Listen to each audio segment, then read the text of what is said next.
பசுமாடுகளும் புலியும். ஒரு அடர்ந்த காட்டுல 4 பசுமாடுகள் வாழ்ந்து வந்துச்சு. அதுங்க ரொம்ப நல்ல நண்பர்களா இருந்துச்சு. அதுங்க எப்பவும் சேர்ந்துதான் புல் மேயும். எங்க போனாலும் அதுங்க ஒன்னா சேர்ந்து கூட்டமா தான் போகும்.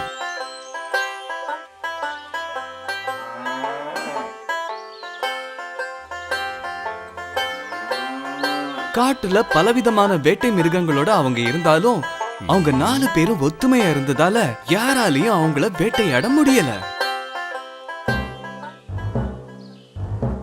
ஆனா ஒரு புலி இந்த பசுங்களை ரொம்ப நாளாவே கண்காணிச்சுக்கிட்டு வந்தது.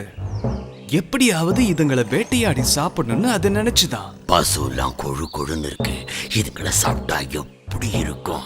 இப்படி திட்டம் போட்டு புலி ஒரு தடவை தாக்க முயற்சி பண்ணும் போதும் அந்த பசங்க எல்லாம் ஒன்னா சேர்ந்து அந்த புலிய உதைச்சு விரட்டி அடிச்சிருமா.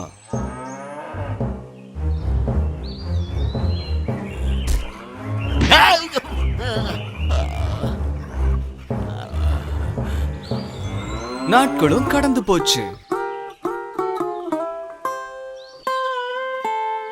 ஒரு நாள் அந்த பசங்களுக்குள்ள பெரிய சண்டை வந்துருச்சு. என்கிட்ட பேசாத. நீ என் மூஞ்சிலே முழிக்காத. இந்த கூட்டத்திலேயே இனிமே நான் இருக்க மாட்டேன். நானும் இருக்க மாட்டேன்.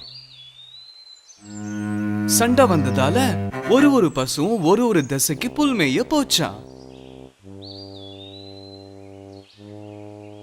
இந்த நல்ல சந்தர்ப்பத்தை அந்த புலி பயன்படுத்திக்கிச்சான். நான் காத்திருந்த நாள் வந்தாச்சு அப்படின்னு சொல்லி சிரிச்சுதான்.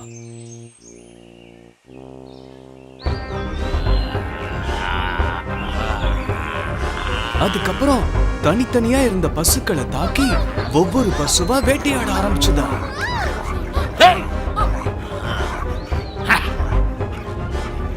பிரிஞ்சு போனதால அந்த 4 பசுங்களும் ஒவ்வொன்னா பரிதாபமா உயிரை விட்டுச்சா.